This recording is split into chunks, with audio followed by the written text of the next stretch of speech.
Welcome back to the Driven Leadership Podcast, everybody. Today, we're joined here by the usual crew. We got Mary, Eric, and myself, Connor. How's everybody feeling on this beautiful, free-flowing Friday? Well, we're going to talk about empathy, and Mary and I disagree on this one a little bit. So I'm Oh, to see where Eric this is goes. just, Let's he's go. ready. I'm ready he to go. doesn't want any, fluff. He's like, let's get into the daggers. Why everybody watches Mary defeat me. That's what's going to happen. It's always so interesting watching you to come at a situation from, because you have just such polar opposite perspectives. But the root is always there. Like, it always kind of uncovers is like, okay, well, they're saying the same thing. They're in the same ballpark, at least, just opposite sides of the field. No, this time Mary's just wrong. Which is better. Oh, sure. Yeah. We'll start there. A McGrath trait is that they're always right, even when they're wrong. That's not true. That's not true at all. See, look, I'm right once again. Anyway. We'll let you hash We do that have out, we have a conflict class that teaches competing, accommodating, when to admit you're wrong or right. Yeah. Well, today we're bypassing the conflict. I don't know if empathy really would. Maybe it shows up in conflict. It Maybe does. we'll get there. But today we're talking about empathy and really how to use this, or in what context should you look at empathy as a leader specifically. Obviously, there's a lot of nuance and there's a lot of dialogue that's already happened or been had around empathy, and there's a lot of people who know the psychology of it better than we do. But in our area of expertise, we talk about leadership, we talk about how to bring it to your team, how to use it as a tool.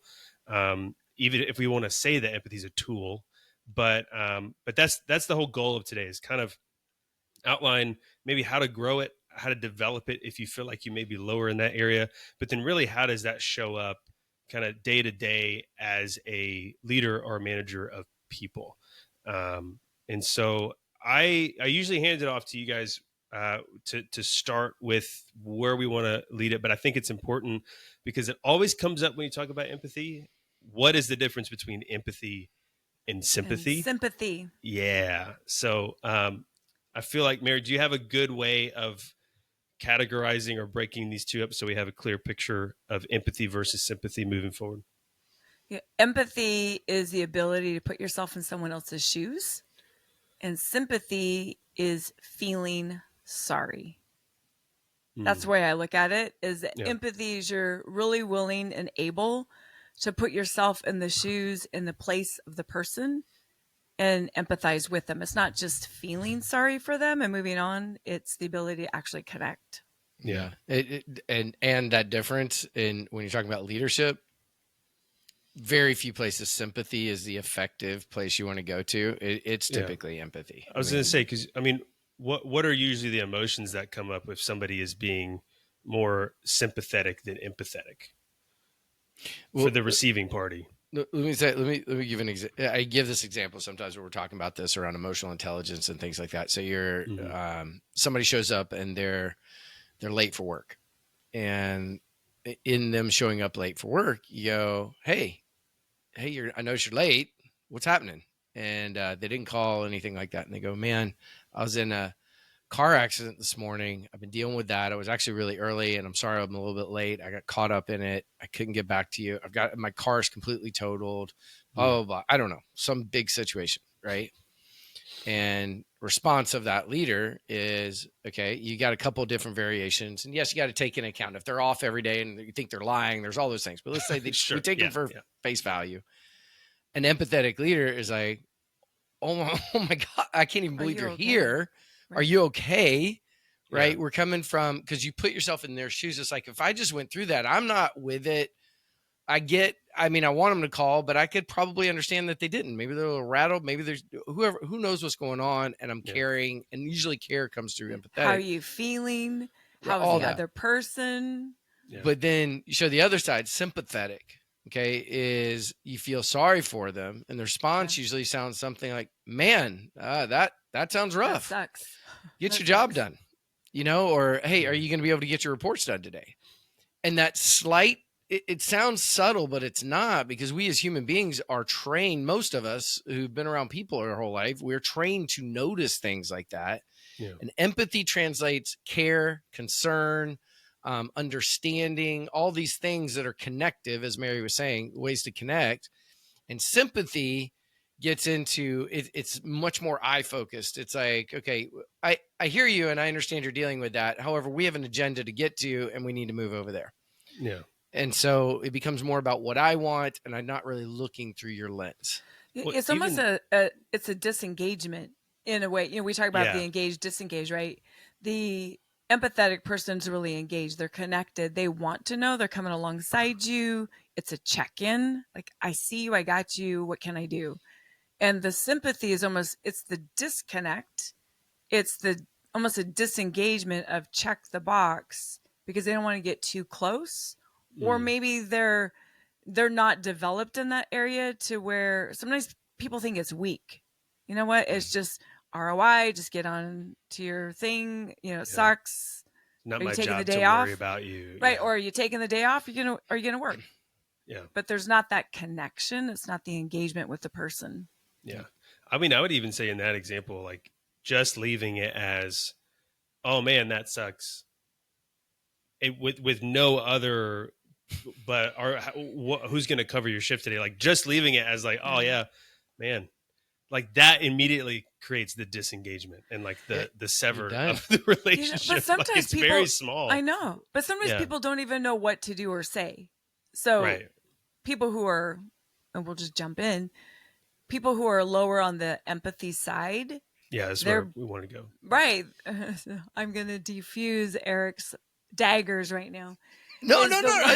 Okay, wait. The place I disagree with is how do you develop empathy? That's where we're going to disagree. Yeah. Okay, the rest of the stuff I know we're on the same page. So I mean, when we jump, but right before we got on, Eric was like, "I don't know why I need to be empathetic. I don't even need to talk to anybody." So I think that's where we start. We have to convince now, Eric, why we please some empathy. just a wee bit. It's funny as we're talking, my thoughts go to on this, and it's funny because y'all are giving me shit. But if you don't have empathy, at least the way a lot of times translates into some version of selfishness, narcissistic behavior, it can go that way because it becomes about whatever's going on. It's really about my agenda and what needs to happen, or I'm so results focused that I'm not taking the human into consideration. Yeah. But the reality is there's some people, and we've been in some trainings or brought into trainings to develop people on communication, but it comes down to this core base level of empathy and emotional intelligence. Mm-hmm. And it's a different person. Like the ones that score low, like we do the intermetrics and it measures emotional intelligence and empathy. And the ones that score low on that, it's kind of incredible. Like they look on the surface like they have these great people skills sometimes, but they don't get people.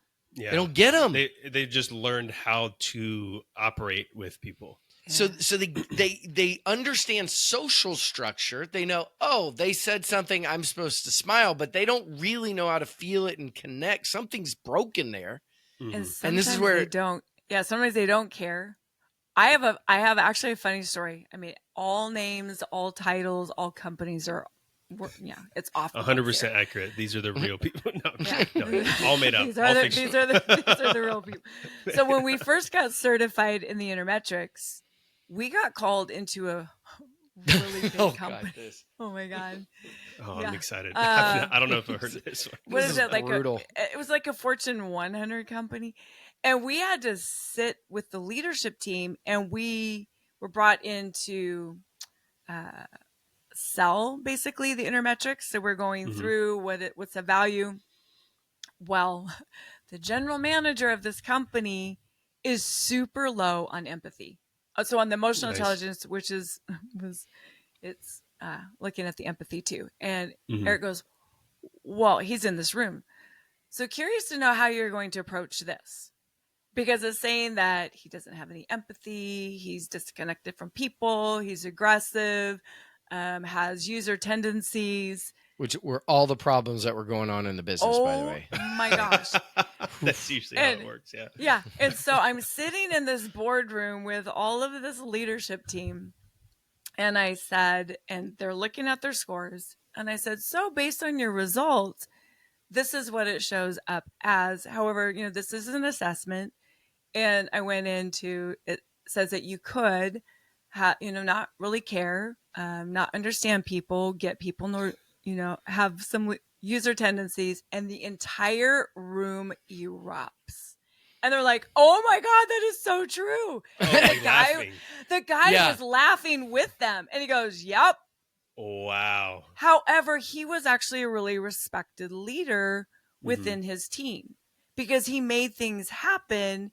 He just surrounded himself with people who had more empathy and emotional intelligence than him. Well, and I still remember to this day, though, it was just like, Eric saying, how are you going to handle this? And so I handled it the way I knew. And then they just go, oh my God, this is so true. He also had a self-deprecating quality to him that made it so you could get through that. A really strong kind of religious background that gave him some humility, and he kind of coached through it. But if it wasn't for that, if he had been, if you combine low emotional intelligence with a high ego, like I don't ever want to work with that group because, neither does most of his team or her team. Yeah. They just don't want to be a part of that because it is. Yeah. But for me, when I'm coaching people and they want to learn how to hire managers or people to lead departments, the very first metric I look at is emotional intelligence. For the hire. For the new hire. For the hire. Unless for a leader. Yeah, for a leader. If they're managing people and they are working with people, the number one is emotional intelligence. So they could be the best at their job, but low emotional intelligence, and they're out. Because it's management's about people. Yeah. Leadership's about people. So if we're not good at people, bad day. So this kind of leads into what we've been kind of circling around, and I think we have a good framework or good groundwork to go on now. Is when you have individuals like that guy who is a low on the empathy score, and as a point of clarification on the advanced insights, there is literally a empathy score, like it's a metric that's measured. Yeah. Or for anybody listening who doesn't resonate, or they've always butted up against the emotional intelligence side of things in terms of having empathy or showing that, how do you grow as an empathetic leader, or how do you become a more empathetic leader or person? Is that even possible? Yeah, Mary. Is that possible? It is if they want to. So first they have to become aware, right? Usually people who have low emotional intelligence, low empathy, sometimes they're not even aware. The biggest barrier for sure. Yeah. Right. So create awareness and hold on. We got to dive into that. We got to dive into it. Because I think I agree with you. Right? Anybody wants to change behavior, they got to become aware of that behavior that they want to shift, and they got to move it. But this is where empathy is some circular logic on this, because it's not be aware of the general concept. It is be aware of when I'm not being empathetic, or potentially am being empathetic, and being aware enough to identify that. And what I find is people that are not empathetic do not even get the concept enough to be able to identify it. Yeah. And I can think of a handful of people that I've met in my life that were not empathetic and they've realized it. I don't know if any of them, unless they really just hit rock bottom and like everybody in their life left, they didn't realize they were not empathetic because they had people close to them that sat them down and were like, hey, we got to talk about this and like how you're dealing with people. So it is a self-awareness, but the source of that awareness can come from someone that is not yourself. So I agree where it's like but I don't know. I'm agreeing with Eric where it's like people who are low empathy, I wouldn't say that there's a high probability that they will just all of a sudden one day be like, oh, this is something I need to work on. It has to come with feedback from people that you trust. So, and then you can, and that kind of like breaks the mold to then start being reflective. So it's kind of a double, it's both and you have to have somebody else, and then you have to have that personal reflection. But usually the awareness comes from an outside. Something happens, you do get feedback. There's an awareness that like, oh, I'm not. And it has to be painful. They also have to see the ROI. Some of the people who have been really low on the empathy that I've come across in my life are really high on results, the economic. Which it plays into, why should I be empathetic if it doesn't get me anywhere? Like they just need to do their job. Yeah. Right. So how do you grow it? First, someone has to know that they're lower, be open to it, and even surround themselves with people that give them examples, let them give them feedback in the moment. Are you open to having us help you see when you're doing it or not doing it? And pull them off to the side so that they can start to connect some of the dots. Because if you look at our brains, and if there's habits, if there's patterns in the way that we are wired, if it's not wired, they have to create new neural pathways. So send them to bold, get new neural pathways. Step one. Yeah. I know. No, but it really, you have to reinforce the behaviors. You have to first see it. You have to want it. You have to understand it. And then there's steps that you can do to help create it. Is it hard? Yes, it can be hard, but it's through like things like curiosity, questions, sitting down. What do you have to say, Eric? Here's empathy. Can you hear the intake of breath? No, gosh. The thought I was having is, I agree with you when the want is enough. Okay, right. So let's take somebody who is, let's say they're potentially getting ready to go through a divorce, and they're being told they're not empathetic enough. Maybe they're in counseling and they're hearing about all this stuff, but when they've got this big why behind it, they don't want to get divorced. They're going to work at this thing, and it's driving them in every conversation to actually see things from somebody else's perspective. I'm with you. Like that big why, it's there, but that's this small percentage of people that get to where they're willing to work that hard at it and dig into it to actually grow this thing. That's my thing with this, is that it is people that don't see this, all the things you're saying, they don't have the care for it. They've never seen the response for it. It doesn't give them the return. It's all. So, and typically they're more analytical humans, not always, but a lot of times they're the ones that, man, they're really smart people.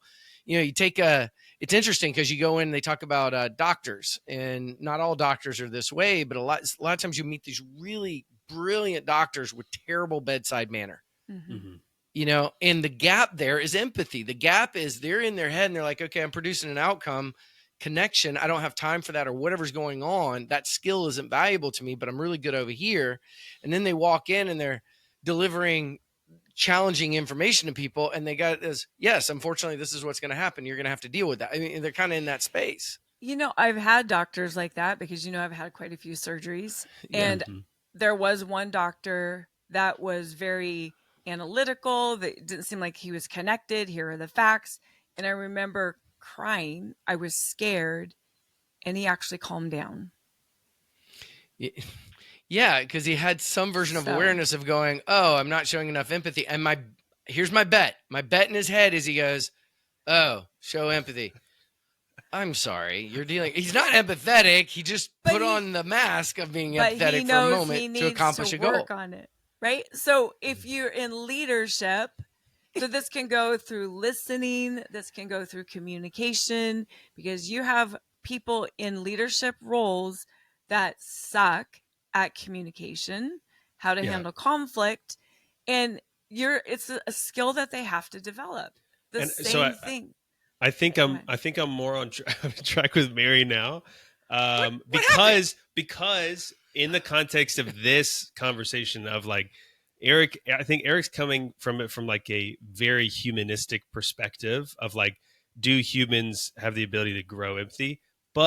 And in the leadership conversation, and maybe it's better if we look at this as like, we're leaders and we have people on our team that we're bringing up to be managers or leaders, and they're just lower on the empathy side. So how would you develop someone who they check all the boxes and they only have a half check in the empathy box? And they're brilliant in their Yeah. role. Like, because we've seen that. They're brilliant in their role. So the only thing they need to work on, and this is very hypothetical, like this is not anybody real, but the only thing they need to work on is the empathy side. How in that context of just getting useful tools to be more empathetic as a leader, what route would you go down to help someone build empathy in that regard? Put them on Survivor, where the way they connect with people impacts whether they live or not. And no, is that not it, Mary? No, I was going to say, teach them to get curious, teach them to ask questions. Eric is disagreeing. He's still not. I'm not disagreeing. I don't think it addresses that. So there's the technique of it, and then there's the underneath inner thing that says, I'm willing to go through the change on this one. And it's, to me, the change is pretty Herculean in effort to get there. Even if someone is just, it's not their strongest suit, not somebody who's bottoming out on empathy. It's just like on the dimensional balance, it's their lowest one. Yeah. So they're not just a psychopath. No. But we, okay, I'm going to, so we ask even within a one-on-one, right? If a leader, someone who's in a management role comes in and they're doing a one-on-one and they're lower on the empathy, is teach them to connect. So forget the freaking role. How are you? How can I support you? And maybe, and we've had people who they're so high in the economic, they're like, what's the return? Well, the more you can connect to the person and truly they believe you care, because it goes back to that quote that people don't care how much you know until they know how much you care. People want to follow leaders that care. So creating that space to just connect. What do I need to know about you? What are your aspirations? How can I support you? Even some of those questions, even if the inside like, I don't freaking care. And I've actually had a couple of those people, but the more they practice it, they're like, hey, I actually, giving them at least a starting point to know of like, hey, if you don't know where to start, just use this script. These are the questions, and then just sit back and listen as they answer. So, and I always ask, so what's the result? What's happening when you do that? And every single time people go, oh my gosh, this person is happier at work. They're more engaged. We don't have, the gossip that's happening or the emotion outbreak, that people are actually showing up, working harder. I will concede that if somebody's got some skill, we can get somewhere, I guess. So I think back there years ago, I use this example so often when we're training empathy or communication, because we went in, it was to a palladium mine. And so our overall job going in this place, I don't remember, we took a tour of this place, Mary. I don't remember how this went down, but it was like, so it was what was happening was you had a shift that was happening and was switching to a new shift in the middle of the night, like 2 miles underground. Okay. It was crazy. And so so when they did the shift, they needed to communicate information, connect with these people, and help them understand what was going on so that the shift was clean, because they just had a death where it was they when they looked at it, it came down to they didn't communicate. And so we run the intermetrics on this group. This is years ago. We run the intermetrics on the group, and all I remember was their empathy score was literally the lowest score possible, and it was for like 30, 40 people, all of them, nothing. And it's like, we need you to make it so that they care about each other and communicate and all this. I don't even know if we took the job, Mayor. I don't remember. I remember doing the tour and all the things that went on. But after we looked at those scores, I do remember going, we're never going to get anywhere with this. Like, these people don't care about empathy. And when you started looking at their background, they grew up in a super small town. We're talking like 10 people towns. Yeah. And they went and they took a job working machinery underground 2 miles where they didn't have to deal with anybody for like 8 hours at a time. Yeah. And so I get that's probably the most extreme example I could get. But when we're looking at how do you grow somebody out of that space, it's such a methodology and a mode for who they are. I think it's tough. And so when I think about people, and then the middle group usually isn't aware. If you can create awareness, then maybe you can get somewhere, and they have the desire and the drive for sure, like any behavior. But it's a tough one to become aware of, because you can be told it, but you think you're doing it and you're not. Mm-hmm. And then you throw in, there's a whole group of narcissistic tendencies and people that are about them, which they may have the skill set to be able to connect with others, but they have no desire because they're all about themselves. And empathy is one of those things that requires us to actually be about somebody else. Mm-hmm. So again, I'm not, you've swayed me a little bit here, Mayor. I buy into, if there is a category, I still think it's a smaller category than the overall large body of everybody. But if somebody wants it, for sure, they can grow this. They got to work at it. It's just seeing from another person's perspective. But usually if people aren't aware, they don't know. We don't know what we don't know. And if you're in a culture where the entire culture has more lower empathy, or maybe even a lower emotional, they don't need that so much, then you're not going to have the tools that are top down, because that's the culture. But if you have a culture that, and you hire someone, and that's part of, someone's doing their job really, really well, and they're lower on this, and they're coachable, and you can walk alongside them, you can teach them. It's a longer path, but if you reinforce it and give them tools and watch it in the game, because usually we don't give people feedback until later. But if you have someone that's coming alongside and you see someone who's struggling with it, hey, is it okay if when I see this, I'm going to pull you out and I'm just going to help bring awareness and bring awareness and give you some tools to a script.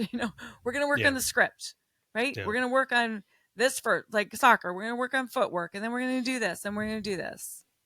Yeah, I think it's really interesting to think about. There's so many circumstances that are scenarios that we can plug in and think about. And there's obviously, Mary, you're talking about in the context of like bringing somebody into a culture that already has empathy. How do you grow and develop them in that way? But I think empathy is one of those, and we don't talk about these a lot, or most of the things that we do talk about feel like they can be quick changes, right? So like if your communication's suffering, you can turn that around in your business within like 3 to 6 months if you really focus on it, if that's a high priority. Conflict, you can change how your team does conflict pretty quickly. I think about like if there's a company that, like the mine, or I don't know, even like some home service companies that empathy may not be a strong suit across the board. I would say that it's a very long play to develop and ingrain empathy into that culture through teaching. And it may even come from one person, how to connect with people more, how to give those scripts and to incorporate those into one-on-ones. So I want to ask, what is the benefit, or what is the result? And Mary, you've already touched on it a little bit, of having a highly empathetic or a genuinely empathetic team, or having empathy ingrained in your culture. What does that kind of manifest itself as within the team? They're willing to fight for each other more. There's more psychological safety, I believe, could happen because they can put themselves in someone else's shoes. There's a want and a desire to actually connect. And, I think sometimes too that people think that empathy could be weak, especially if it's bottom line, because they might think it's vulnerability. And that's not, we're not talking about you have to just get into the weeds and know all the good, bad, and the ugly. It is knowing enough that you care and say, hey, I see you. What's going on right now? What can I do to support?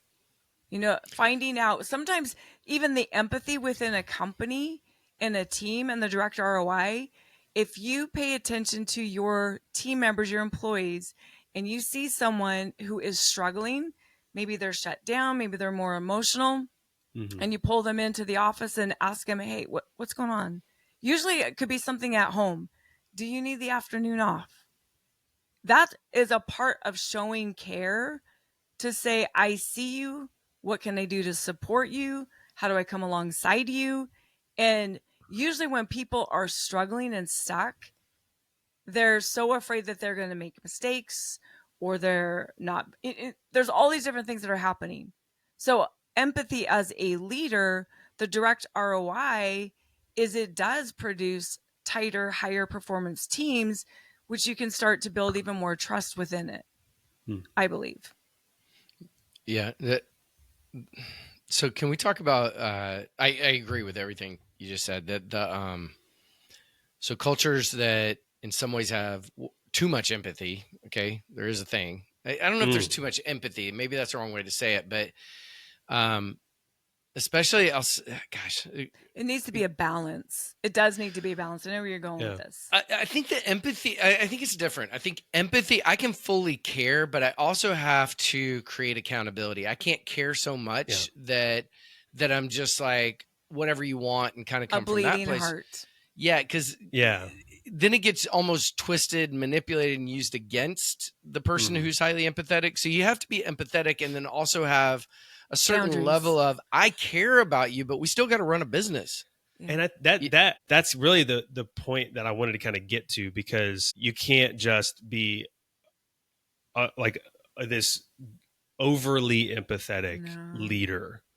So yeah, like how do you craft that balance? What does that look like?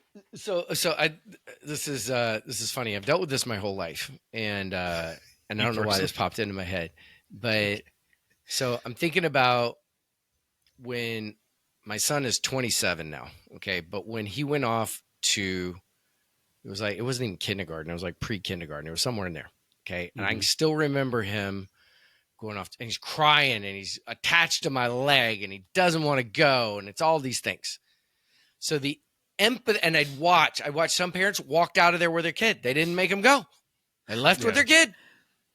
And I'm sitting there and kids Ethan, his name's Ethan. He's clinging to my leg and I still remember it. I can still feel it. I'm like, oh my God, this is gut wrenching.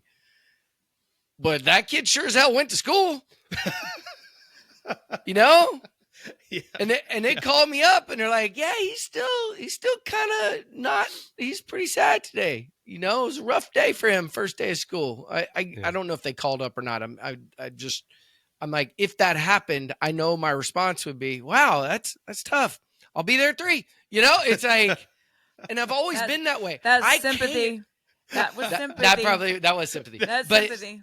But like, I can still remember him clinging to my leg. I can still feel it. I'm in tears leaving. Like I was in the car crying, but I'm like, he's got to go. And I've always been that guy. I've always been like, I get it's pain, but it's good for him, so I can send him on. But I watch other people and it's like, oh, it's pain for you. No, let me take that away from you. And I feel like that happens in companies all the time. Yeah. It's like, oh, doing this is hard. I get it's hard, so I'm going to do it for you so you don't have to feel that pain. And it's like, as soon as we get in that spot, we take away learning, we take away growth, we take away conflict. And then the business doesn't function as well. And those are those managers that are running around saving everybody and they're doing everything. And their team's sitting back like going, oh, it's so hard. Hey, they did it again for me. Like I didn't have to work today. Yeah. You know, when you were just talking about that, so in a direct, a role in a company where you have someone who's really struggling, empathy sits down and says, I understand. And I can only imagine what you're going through right now. So what do you need? And actually sitting with them in it and then helping them set up a plan, not doing it for them, not shutting down going, oh my God, here we go again. It is the willingness to say, I can only imagine what you're feeling right now.